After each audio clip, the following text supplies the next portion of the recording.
এই চ্যানেলে সম্প্রচারিত সকল খবরই সচেতনতামূলক এবং শিক্ষণীয়, কোনো কিছুই প্রভাবিত নয়। বারুইপুরের খোদাই বাজারের মণ্ডলপাড়ার একটি বাড়ি থেকে উদ্ধার প্রায় 1 কোটি টাকার নিষিদ্ধ মাদক।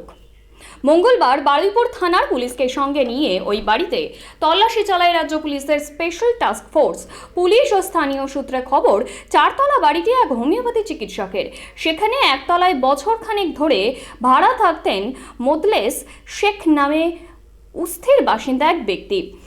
সেই মোকলেশের ঘর থেকেই এই দিন মাদক ও টাকা মেলে। সকাল সকাল এলাকায় চলে আসে এসটিএফ। বিকেলে 4টে নাগাদ শেষ হয়নি তল্লাশি।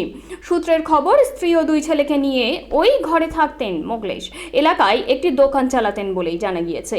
এলাকার লোকজন জানান, তাদের যেতে আসতে দেখলেও সেভাবে পরিচয় ছিল না। মোকলেশ মাদক চোরাচালানের কাজ করত বলেই সূত্র মারফত জানা গিয়েছে।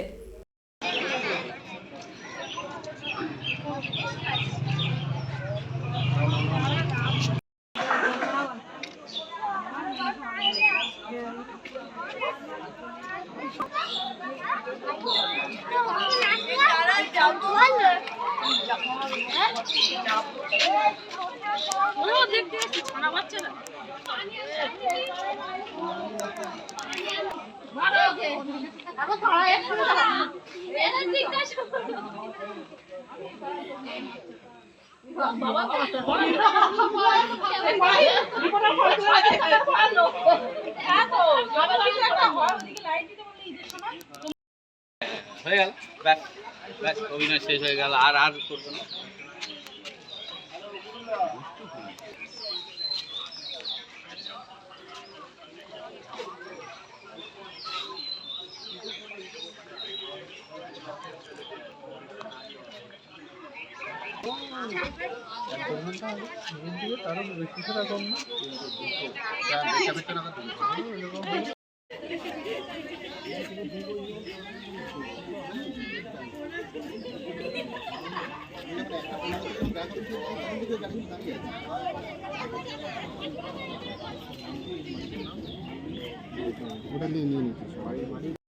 হয়ে গেল, ব্যাস ব্যাস, অভিনয় শেষ হয়ে গেল। আর করবো না।